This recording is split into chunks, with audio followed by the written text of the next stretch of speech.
6 months later, George stood in the same study where his conversation with Marcus had begun. But everything felt different now. The morning light streaming through the windows seemed brighter somehow, and the atmosphere in the palace had a quality that he could only describe as more human. A soft knock on the door interrupted his thoughts. "Come in," he called. Marcus entered, but his appearance was transformed from the tired, conflicted man who had stood by this same window months earlier. He looked rested, confident, and genuinely happy in a way George had never seen before. He carried a folder of reports and a tablet, the tools of his new trade. "Good morning, Your Royal Highness," Marcus said with a smile. "I have the quarterly family support report you requested." George gestured to the chairs by the fireplace, the same ones where they had sat during that life-changing conversation. "Please tell me how things are going." Marcus settled into his chair with the easy confidence of someone who had found his proper place in the world. "The numbers are remarkable, actually. Since we implemented the family integration program, we've had 0 resignations due to family conflicts. More importantly, job satisfaction surveys show significant improvement across all departments." George leaned forward with interest. "What's been the most successful initiative?" "The flexible scheduling program has been transformative," Marcus replied, consulting his tablet. "We've proven that protection duties can be effectively managed with officers working more predictable hours. It required some creative scheduling and cross-training, but the results speak for themselves." Marcus looked up from his device. "We've also had 15 officers take advantage of the family counseling services, and the feedback has been overwhelmingly positive. People are addressing stress and communication issues before they become crises." George smiled. "And how is Emma doing?" Marcus's entire demeanor brightened. "She's thriving. Her grades are back up, she's made new friends through the support group Dr. Mitchell connected her with, and she's decided she definitely wants to pursue veterinary studies. More importantly, we're talking again. Really talking. Not just the surface conversations we used to have when I was exhausted all the time." "That's wonderful to hear." "She actually asked me to thank you," Marcus continued. "She said she knows that what happened to our family helped create changes that will help other families, and she's proud of that." George felt a warmth in his chest that had nothing to do with the morning sunlight. "She should be proud. Both of you should be proud." Marcus set his tablet aside and looked directly at George. "There's something else I wanted to discuss with you. We've been approached by other royal households and even some government agencies, asking about our family support programs. They want to know if our model could be adapted for their organizations. That's interesting. What do you think?" "I think we've developed something genuinely innovative here," Marcus said. "Not just the specific programs, but the underlying philosophy that supporting families makes for better employees, not weaker ones. It's a concept that could benefit a lot of organizations." George considered this. "Would you be interested in expanding your role to include consultation with other organizations?" Marcus's eyes lit up. "Actually, yes. I've been thinking about it quite a bit. We've proven that these approaches work, and I'd love to help other families avoid the crisis that Emma and I went through." "What would that look like practically?" Marcus opened his folder and pulled out a document. "I've drafted a proposal for creating a Royal Family Support Institute. It would be based here but would offer training, consultation, and program development for other organizations dealing with similar challenges." George took the document and scanned it quickly. The proposal was thorough and thoughtful, outlining ways to share their successful model while maintaining the security and privacy necessary for royal operations. "This is impressive work, Marcus. Have you discussed it with Commander Walsh?" "She's very supportive. She thinks it could actually enhance our security by creating professional relationships with other protection agencies and by establishing us as leaders in this field." George set the document aside. "I'd like to review this more thoroughly, but my initial reaction is very positive. You've taken a personal crisis and turned it into an opportunity to help others facing similar challenges." Marcus was quiet for a moment, then spoke thoughtfully. 6 months ago I thought I was going to lose everything that mattered to me. I thought I had to choose between serving you and serving my family. Instead, I've found a way to serve both that's more meaningful than anything I've ever done." George nodded. "I've learned something too. I've learned that taking care of the people who serve us isn't just the right thing to do. It's also the smart thing to do. Happy families make for better employees, and better employees make for better service. There's something else, Marcus said, pulling out a photograph. Emma wanted me to show you this. George looked at the photo, which showed Emma in a veterinary clinic wearing scrubs and holding a small dog. She was smiling with the kind of genuine happiness that comes from pursuing one's passion. She's been volunteering at a local animal clinic, Marcus explained. The regular schedule I have now means I can drive her there and pick her up. She says it's helping her prepare for her university applications, but I think it's also helping her heal from everything she went through. George studied the photo, seeing in Emma's face the kind of contentment and purpose that had been missing from Marcus's descriptions of her, just months earlier. Marcus, George said, I want you to know that watching this transformation, seeing how these changes have affected not just you but Emma and probably dozens of other families, has been one of the most rewarding experiences of my royal duties. Marcus smiled. Sir, I think what you did was more than royal duty. I think what you did was leadership. Real leadership.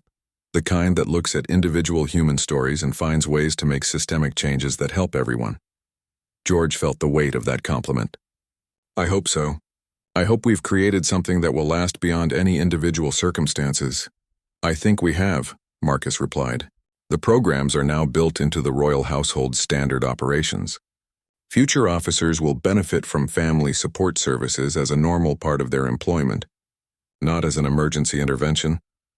George stood and walked to the window where he had first seen Marcus looking so troubled months earlier. Now, when he looked out at the grounds, he didn't just see the place where Marcus had protected him for 8 years. He saw a symbol of how personal relationships and professional duties could coexist and strengthen each other, rather than compete. Marcus, George said, turning back to him, I have one more question for you. If you could go back and change anything about how this situation developed, what would you change? Marcus considered the question carefully. I would have spoken up sooner about the struggles my family was facing. I would have asked for help before it became a crisis. But honestly, I'm not sure the help would have been available before you decided to create it. George nodded. That's what I was thinking too. Sometimes it takes a crisis to reveal the flaws in our systems. The important thing is what we do with that revelation. Marcus stood and gathered his materials. Well, what we've done is create a model that puts families first while still maintaining excellence in service. And we've proven that those two goals aren't incompatible. As Marcus prepared to leave, George extended his hand once again. But this time, instead of the formal handshake of royal protocol, it was the handshake of two partners who had worked together to solve a problem and create something meaningful. Thank you, Marcus, George said, for your 8 years of protection, for your honesty about your struggles, and for your dedication to making sure other families don't have to face the same choices you faced. Marcus shook his hand firmly. Thank you, sir, for listening, for caring enough to act, and for proving that leadership means finding ways to serve everyone, not just the people at the top. After Marcus left, George remained by the window, thinking about the ripple effects of one difficult conversation. Emma Thompson was pursuing her dreams with her father's support. Marcus had found a way to serve that fulfilled him professionally and personally. Other families throughout the royal household were benefiting from programs designed to prevent the kind of crisis the Thompsons had faced. But perhaps most importantly, the royal household had embraced a new understanding of what service meant, one that recognized the humanity and family needs of everyone who chose to dedicate their careers to the crown. It was a small revolution, accomplished quietly and without fanfare, but it was one that would affect countless lives for years to come. George smiled as he watched the grounds where Marcus had once stood guard, knowing that the legacy of his protection would extend far beyond the 8 years he had spent ensuring one prince's safety. It would live on in every family that was supported, every marriage that was strengthened, and every child who grew up knowing that their parents' service to others didn't have to come at the cost of their family's happiness. Princess Charlotte returned from her school trip earlier than expected, her eyes bright with excitement as she practically bounced through the palace corridors. She had missed her family terribly during the week-long educational visit to Scotland, and all she wanted was to share her adventures with everyone who would listen. Her backpack, covered in Scottish thistle pins and small souvenirs, bounced against her back as she hurried toward the family quarters. But first, she had an important mission. Charlotte always made it a point to say hello to her favorite palace guards when she returned from any trip. It had become a tradition that brought joy to both the young princess and the staff members, who had watched her grow up within these ancient walls. Her first stop was the East Wing entrance, where she expected to find Thomas Mitchell. Charlotte had developed a special bond with the kind guard who always had time for her questions and never seemed annoyed by her curious nature. While other guards maintained strict professional boundaries, Thomas had a grandfatherly warmth that made her feel safe and welcomed. As Charlotte rounded the corner, her steps slowed with confusion. Standing at Thomas's usual post was a guard she had never seen before. He was younger, taller, and wore the same uniform, but something felt wrong. She approached cautiously, her natural confidence wavering slightly. "Excuse me," Charlotte said politely, remembering her royal training even in her confusion. "Where is Mr. Thomas?" "He usually stands here." The new guard, clearly nervous about being questioned by a member of the royal family, straightened his posture and replied formally, "I'm sorry, Your Royal Highness, but I don't have information about previous assignments. I was instructed to take this position starting today." Charlotte's brow furrowed with concern. Thomas would never simply leave without saying goodbye to her. He had always been reliable, always in his assigned spot, always ready with a warm smile and a gentle word. Something was definitely wrong, and her 8-year-old mind began racing with possibilities. "But where is he?" Charlotte pressed, her voice taking on the determined tone that her parents recognized as a sign that she would not be easily satisfied with vague answers. "Thomas has been here forever. He wouldn't just disappear." The young guard shifted uncomfortably, clearly out of his depth when it came to explaining staff changes to a persistent princess. "Perhaps you should speak with your parents, Your Royal Highness. I'm sure they can provide better information." Charlotte nodded politely but had no intention of waiting for her parents to return from their afternoon engagements. She was a problem solver by nature, inheriting both her father's sense of justice and her great-grandmother's determination. If something had happened to Thomas, she was going to find out what it was. Her next stop was the main security office, where she hoped to find answers. Charlotte had explored every corner of the palace over the years, and she knew exactly where the guards reported for their assignments. The office was bustling with activity as the afternoon shift change began, and several guards looked surprised to see the young princess enter their workspace. "Your Royal Highness," said Sergeant Williams, the duty officer who had known Charlotte since birth. "Is there something we can help you with?" "I'm looking for Mr. Thomas," Charlotte announced with the directness that often caught adults off guard. "He's not at his usual post, and the new guard doesn't know where he is. I want to make sure he's okay." Sergeant Williams exchanged glances with his colleagues, suddenly realizing that no one had considered how the princess might react to Thomas's absence. The dismissal had been handled as a routine administrative matter, but they had forgotten about the special relationship between the veteran guard and the young royal. "Princess Charlotte," Sergeant Williams began carefully, "Mr. Thomas is no longer working at the palace. His employment was terminated yesterday due to organizational changes." The words hit Charlotte like a physical blow. Terminated. The word sounded harsh and final, completely at odds with the kind, gentle man she knew Thomas to be. Her eyes widened with disbelief, and for a moment she struggled to process what she had just heard. "What do you mean, terminated?" she asked, her voice small but determined. "Did he do something wrong? Is he in trouble?" "No, Your Royal Highness," Sergeant Williams assured her quickly. Mr. Thomas was an exemplary guard. The decision was based on budget considerations and performance standards that all guards must meet. Charlotte's confusion deepened. She knew Thomas was older than the other guards, but she had never seen him as anything but capable and dedicated. He had always been there when she needed him, always ready to ensure her safety, always willing to listen to her stories and answer her endless questions. "But that's not fair," Charlotte said, her voice rising with indignation. "Thomas is the best guard in the whole palace. He knows everything about keeping us safe, and he's been here longer than anyone else. You can't just make him leave because he's older." The adults in the room found themselves in an unexpected and delicate situation. None of them had anticipated having to explain complex employment decisions to an 8-year-old member of the royal family, especially one who was clearly distressed by the news. Charlotte's mind was working furiously. She thought about all the times Thomas had gone out of his way to make her feel special, all the gentle guidance he had provided, and all the ways he had made the palace feel like a true home rather than just a grand building. The idea that he had been dismissed without even a chance to say goodbye felt deeply wrong to her sense of fairness and loyalty. "I want to see him," Charlotte declared with the authority that came naturally to her royal blood. "I want to talk to Thomas right now." Sergeant Williams found himself in one of the most challenging situations of his career. Princess Charlotte stood before him with tears threatening to spill from her eyes, but her chin was raised with determination that reminded him powerfully of her great-grandmother, the late Queen Elizabeth II. The 8-year-old was not going to be easily dismissed or distracted from her mission to find Thomas. "Your Royal Highness," Sergeant Williams said gently, "Mr. Thomas has already left the palace grounds. His dismissal was processed yesterday and he turned in his uniform and security badge. I'm afraid it wouldn't be appropriate for you to contact him directly."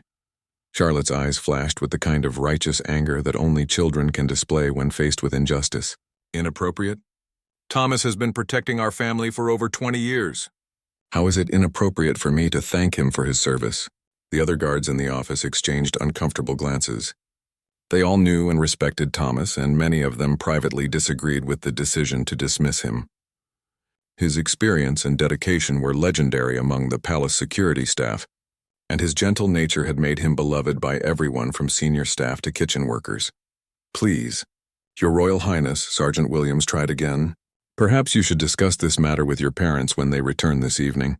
But Charlotte was already formulating a plan. She had inherited not just royal bearing, but also the strategic mind that ran in her family. If the adults wouldn't help her reach Thomas directly, she would find another way to make sure the injustice was corrected. "I need his address," Charlotte announced firmly. "I want to write him a letter. I'm sorry, but I cannot provide personal information about former employees," Sergeant Williams replied, though his voice carried genuine regret.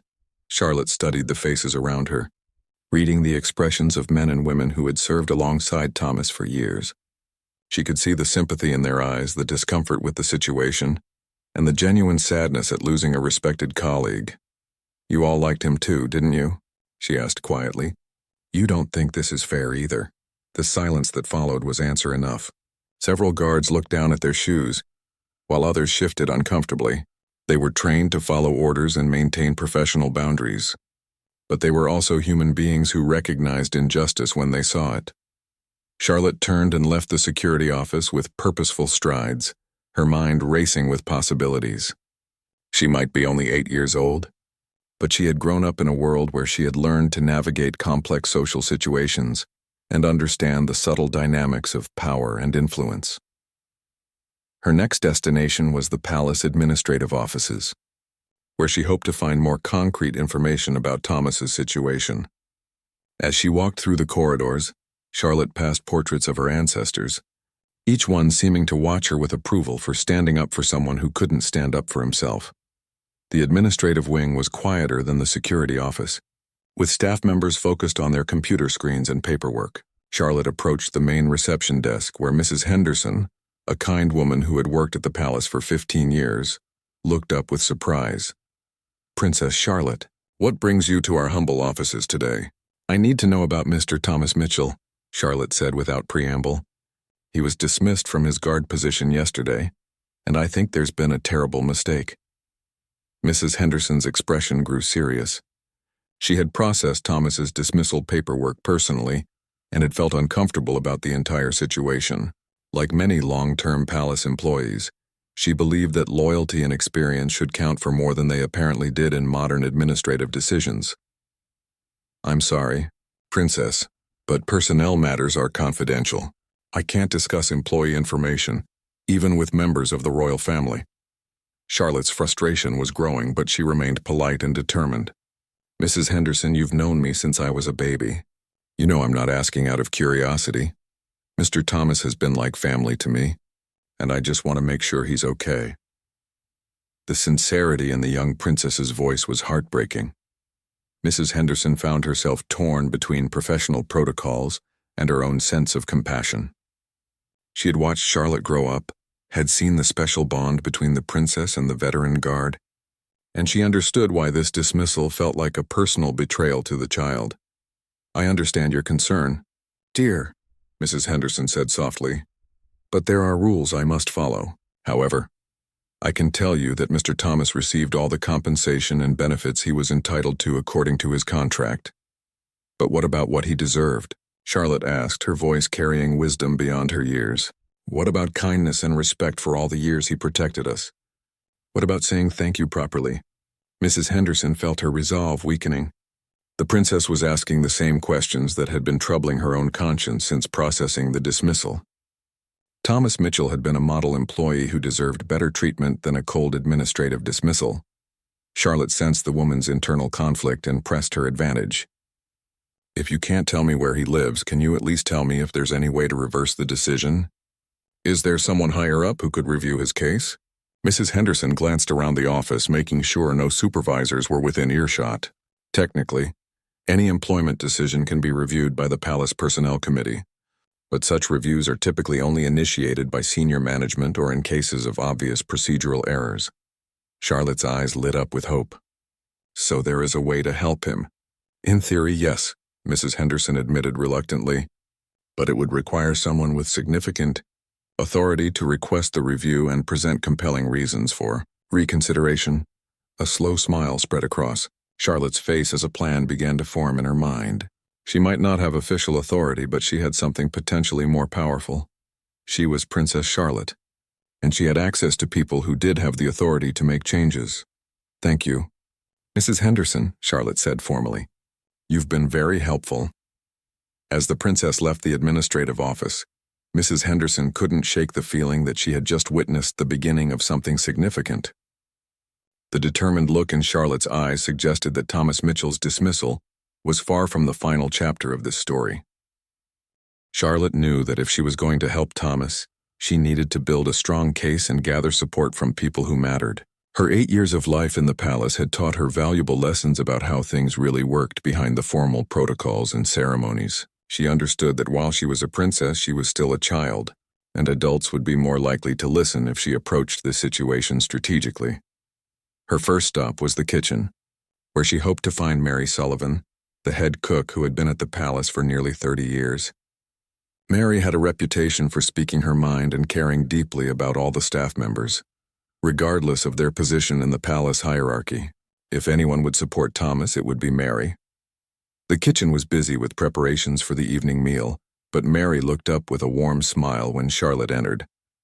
The princess had always been welcome in the kitchen, often stopping by for a snack or simply to chat with the friendly staff who treated her like a beloved granddaughter rather than royalty. Well, if it isn't our little princess, Mary said, wiping her hands on her apron. How was your school trip, love? It was wonderful, Mary, but I need to talk to you about something important, Charlotte said seriously. It's about Mr. Thomas. Mary's expression immediately grew somber. The kitchen staff had heard about Thomas's dismissal, and like most of the palace employees, they were upset about losing such a kind and dedicated colleague. Ah, poor Thomas, Mary sighed. 23 years of faithful service, and they send him packing like yesterday's leftovers. It's shameful, it is. Charlotte felt validated by Mary's reaction. You think it's wrong too? Wrong, it's bloody ridiculous, Mary exclaimed, then quickly glanced around to make sure no supervisors had heard her strong language in front of the princess. That man has more integrity in his little finger than most people have in their entire bodies. He's helped every person in this palace at one time or another. What do you mean? Charlotte asked, settling onto a stool beside the large preparation counter. Mary's eyes grew warm with memories. Thomas has done more kindnesses than anyone realizes. When my grandson was sick last year and I couldn't afford the special medicine, Thomas quietly organized a collection among the guards and staff. He never asked for credit or recognition. Charlotte listened intently as Mary continued. When young Jamie in the maintenance department was struggling with his reading, Thomas spent his lunch breaks helping him practice. He's been like a father figure to half the younger staff members. And remember when Mrs. Patterson in housekeeping fell and broke her hip? Thomas visited her in the hospital every day for 2 weeks, bringing flowers from the palace gardens. Each story reinforced Charlotte's belief that dismissing Thomas was not just unfair, but a genuine loss for everyone at the palace. Mary, do you think other people would be willing to speak up for him? Mary's eyes sharpened with interest. What are you thinking, little one? Charlotte explained her plan to request a review of Thomas's dismissal, and Mary's face lit up with approval. Count me in, Princess. I'll talk to the other department heads. Most of us have worked with Thomas for years, and we all respect him tremendously. Encouraged by Mary's support, Charlotte continued her mission. Her next stop was the Palace Gardens, where she hoped to find Mr. Davies, the head groundskeeper. Thomas had often mentioned his friendship with Davies, and Charlotte knew that the gardener was respected by both staff and management. She found Davies tending to the rose gardens, his weathered hands carefully pruning the autumn blooms. He looked up with surprise when he saw the princess approaching, but his expression grew serious when she explained her purpose.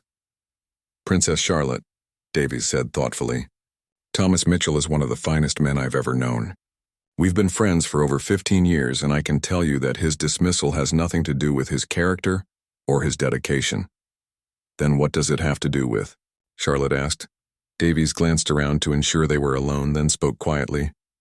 "It's about money and politics, Princess. The new security director wants to bring in younger guards who cost less and make him look modern and efficient. Thomas was targeted because of his age and his salary level, not because of any failing on his part." Charlotte felt her anger growing. "That's discrimination, isn't it? You can't fire someone just because they're older?" "Technically, yes," Davies agreed, "but they found other reasons on paper. The failed fitness test gave them the excuse they needed, even though Thomas's experience and judgment are worth more than any physical test score." Davies leaned closer to Charlotte, his voice filled with determination. "If you're planning something to help Thomas, you have my full support. That man deserves better than what he's received." As the afternoon progressed, Charlotte continued gathering information and support. She spoke with several housekeeping staff members who shared stories of Thomas's kindness and helpfulness. She talked to guards who expressed their sadness at losing such an experienced colleague. Each conversation strengthened her resolve and provided more evidence that Thomas's dismissal was wrong. The most important conversation came when she encountered Captain Reynolds, one of the senior security officers who had worked closely with Thomas for over a decade. Reynolds was known for his strict professionalism, so Charlotte approached him carefully. "Captain Reynolds," she began formally, "I wanted to ask you about Mr. Thomas Mitchell." Reynolds's expression was guarded but respectful. "What about him, Your Royal Highness? Do you think he was a good guard?" Reynolds was quiet for a long moment, clearly weighing his words carefully. "Princess Charlotte, Thomas Mitchell was one of the most dedicated and reliable guards I've ever supervised. His experience was invaluable, and his commitment to protecting your family was absolute." "Then why was he dismissed?" Reynolds sighed deeply. "Sometimes, Princess, administrative decisions are made that don't reflect the true value of an individual. Thomas's dismissal was a policy decision, not a reflection of his service record." Charlotte sensed that Reynolds wanted to say more but was constrained by his position. "Captain, if there was a way to review his case, would you support it?" Reynolds looked directly into her eyes, and she saw both sadness and resolve in his expression. "If Thomas's case were properly reviewed by people who understood his contributions, I believe the outcome would be very different."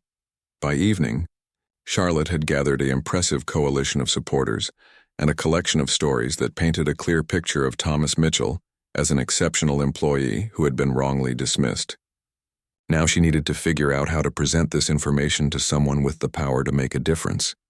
That evening, when Prince William and Catherine returned to the palace, they found Charlotte waiting in the family sitting room with an unusual expression of serious determination.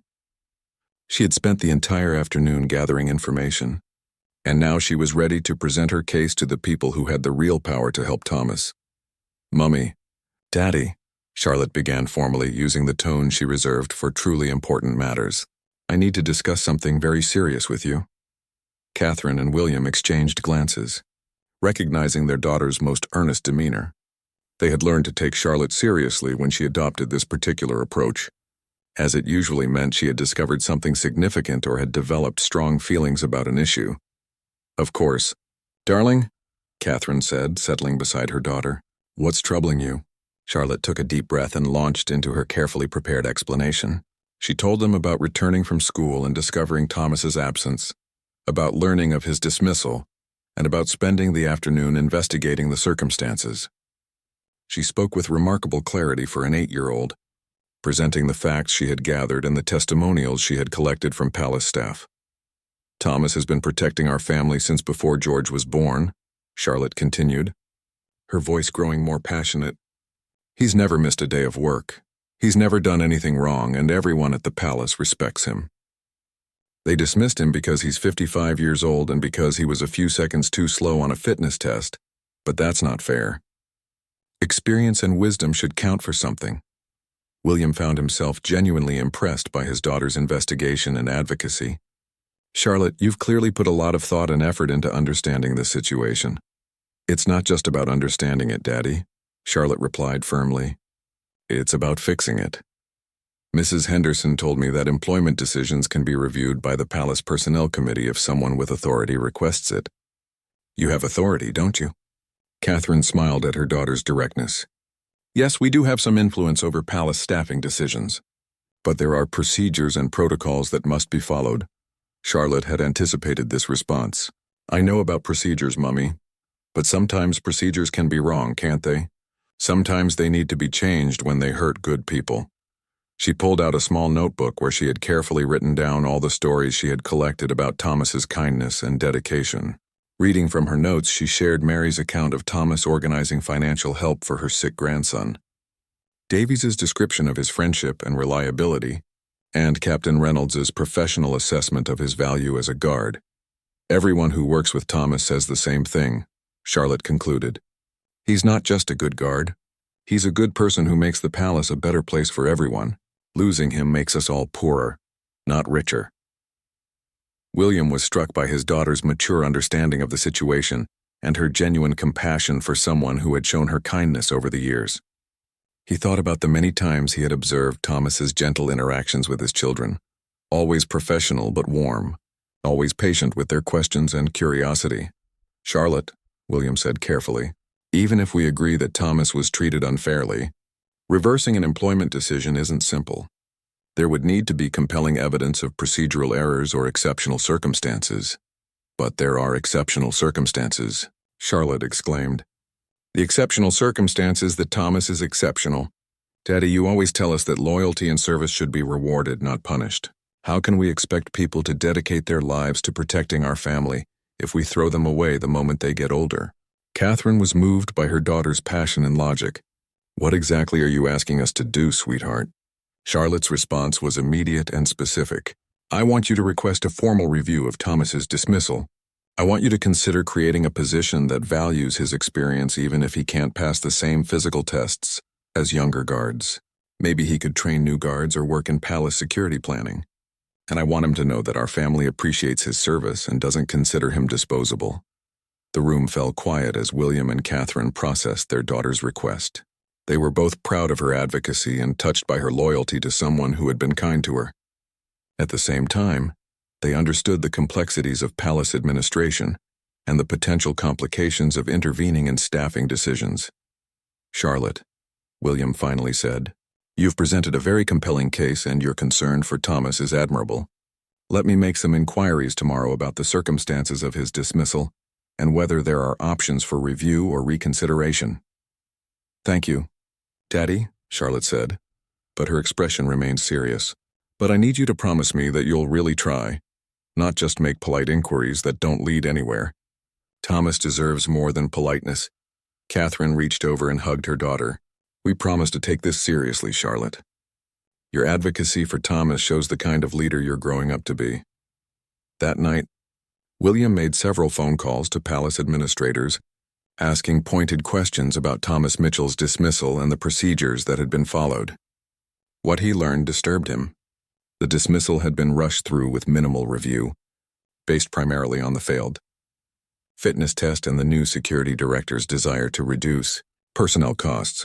More troubling was the discovery that several long-term employees were being systematically pushed toward early retirement or dismissal, apparently as part of an efficiency initiative that prioritized cost savings over institutional knowledge and loyalty.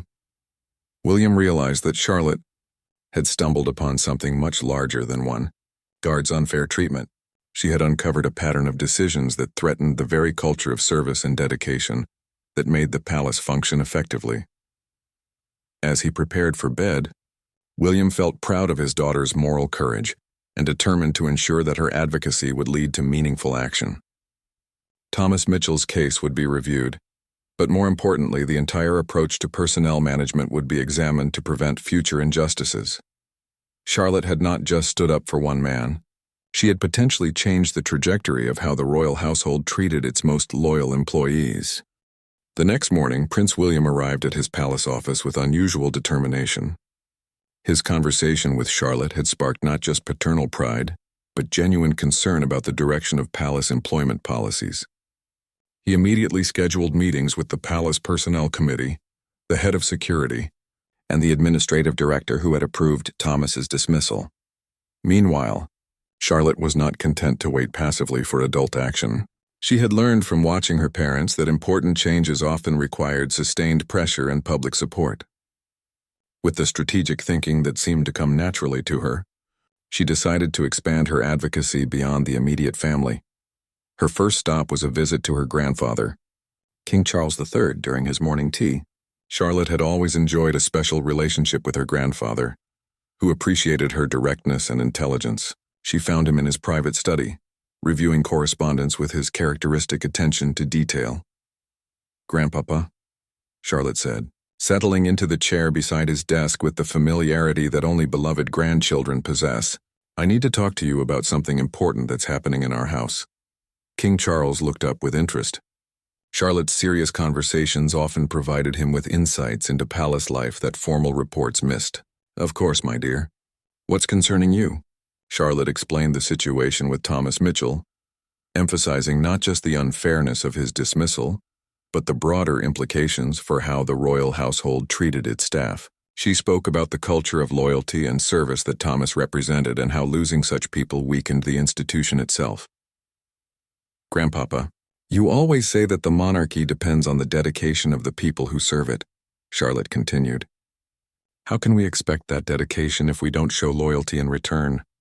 Thomas gave us 23 years of his life, and we dismissed him like he didn't matter." King Charles was struck by his granddaughter's mature understanding of institutional responsibility. Her argument echoed his own concerns about maintaining the values and traditions that made the monarchy relevant and respected.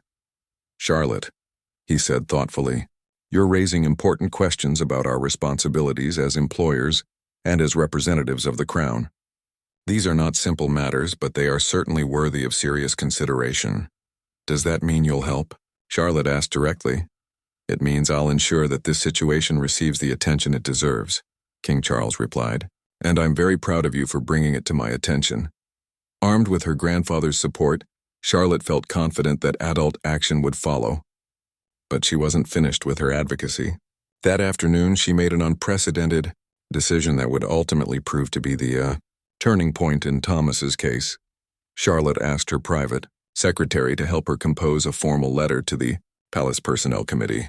The letter, written in her own hand with only minor assistance for proper formatting, was a remarkable document that combined childlike sincerity with surprisingly sophisticated arguments about fairness, loyalty, and institutional values.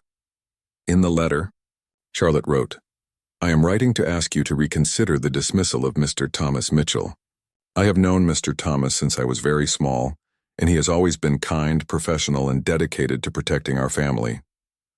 I understand that he failed a fitness test, but I believe that experience and character are more important than running speed. Mr. Thomas knows every corner of the palace, every security protocol, and every member of our family. This knowledge cannot be replaced by someone who is simply younger or faster." The letter continued. "Many palace staff members have told me stories about Mr. Thomas's kindness and helpfulness over the years. He has been like family to people who work here, and dismissing him sends a message that loyalty doesn't matter, and that people become disposable when they get older. I don't think this is the kind of message that our family should send." Charlotte concluded her letter with a specific request. "I am asking you to create a position that uses Mr. Thomas's experience and knowledge. Even if he cannot do all the same physical duties as younger guards, perhaps he could train new guards, help with security planning, or serve as an advisor. I am also asking you to consider how other long-term employees are being treated to make sure that Mr. Thomas's case is not part of a larger problem." The letter was delivered to the Personnel Committee on Palace stationery, bearing Charlotte's signature and her official seal as a member of the royal family.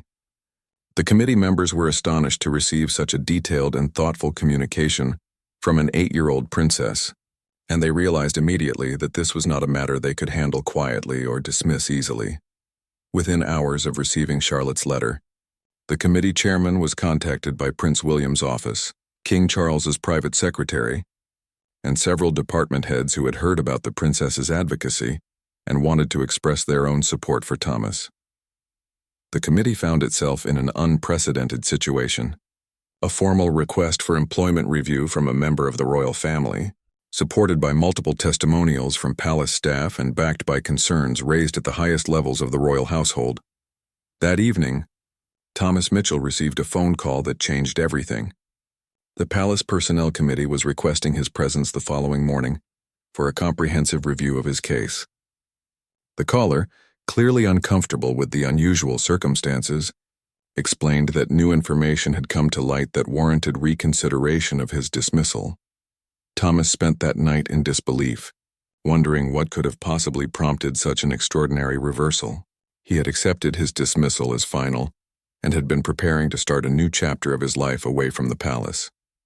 The possibility of returning seemed too good to hope for, yet the official nature of the call suggested that something significant had indeed occurred. What Thomas didn't know was that a determined 8-year-old princess had single-handedly mobilized the entire royal household on his behalf, proving that sometimes the smallest voices can create the biggest changes.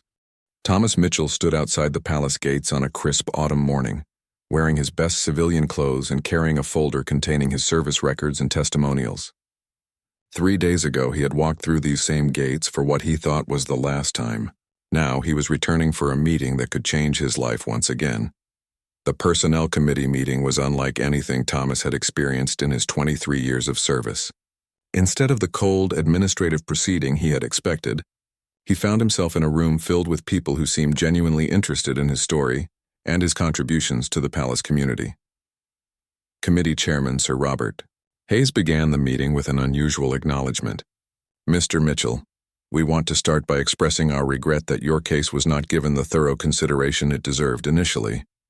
Recent information has come to our attention that significantly changes our understanding of your value to this institution." Thomas listened in amazement as the committee reviewed the testimonials that had been submitted on his behalf.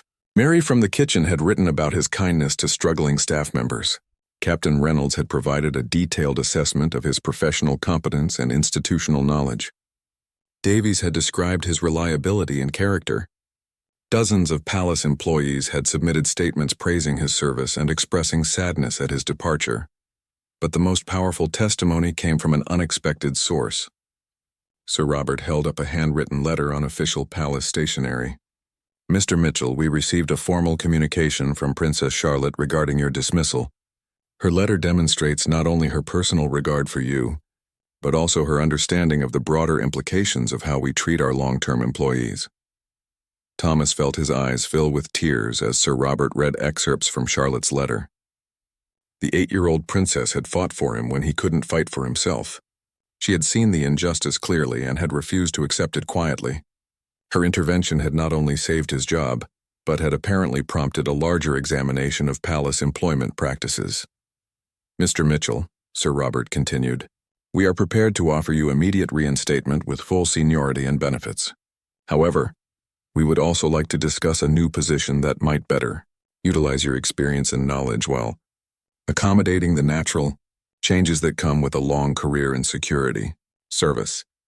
The committee outlined a newly created position, Senior Security Advisor and Training Coordinator. Thomas would be responsible for training new guards, developing security protocols based on his decades of experience, and serving as a liaison between the security department and other palace staff. The position would involve less physical demands while maximizing the value of his institutional knowledge. Additionally, Sir Robert explained, "This review has prompted us to establish new policies ensuring that long-term employees receive proper consideration for alternative positions before any dismissal proceedings. Your case has helped us recognize that we were losing valuable institutional knowledge and undermining the loyalty that makes our organization strong." Thomas accepted the new position gratefully, but his first request surprised the committee. "I would very much like to thank Princess Charlotte personally for her intervention. Her kindness and courage have not only restored my career, but have made me proud to serve a family that includes someone with such strong principles. Later that afternoon, Charlotte was in the palace garden when she saw a familiar figure approaching. Thomas Mitchell, wearing his guard uniform with obvious pride, walked toward her with a smile that seemed to light up the entire courtyard. "Mr. Thomas," Charlotte exclaimed, running toward him with the pure joy that only children can express. "You're back! They brought you back!" Thomas knelt down to Charlotte's level, his eyes bright with gratitude and emotion. "Princess Charlotte, I understand that I have you to thank for my return. What you did for me was extraordinary, and I will never forget your kindness and loyalty." Charlotte beamed with happiness. "I just told them the truth, Mr. Thomas. You're the best guard in the palace, and it was wrong to make you leave." "Everyone knows that, Your Royal Highness," Thomas said formally but warmly. "You have taught me something very important. You have shown me that standing up for what's right is more important than accepting what seems easier. You have also shown me that true leadership means protecting and valuing the people who serve alongside you." Over the following weeks, Thomas flourished in his new role. His training programs for new guards became legendary for their thoroughness and wisdom. His security recommendations, based on decades of real-world experience, strengthened palace protections while making them more efficient. Most importantly, his presence served as a daily reminder that experience and loyalty were valued alongside youth and innovation. Charlotte visited Thomas regularly in his new office, always curious about his work and proud of the role she had played in his return. Their friendship had evolved from guard and princess to something more special. Two people who had stood up for each other and had made their shared home a better place. The story of Charlotte's intervention became part of palace lore, told quietly among staff members as an example of how one person's courage could create positive change. It reminded everyone that the values of loyalty, fairness, and compassion were not just abstract principles but practical guidelines that should shape daily decisions. Thomas Mitchell continued to serve the royal family for 7 more years before retiring with full honors, and the deep gratitude of everyone who had witnessed his dedication. Princess Charlotte grew up knowing that her voice mattered, that standing up for others was both a privilege and a responsibility, and that true leadership meant ensuring that good people were treated with the respect and dignity they deserved.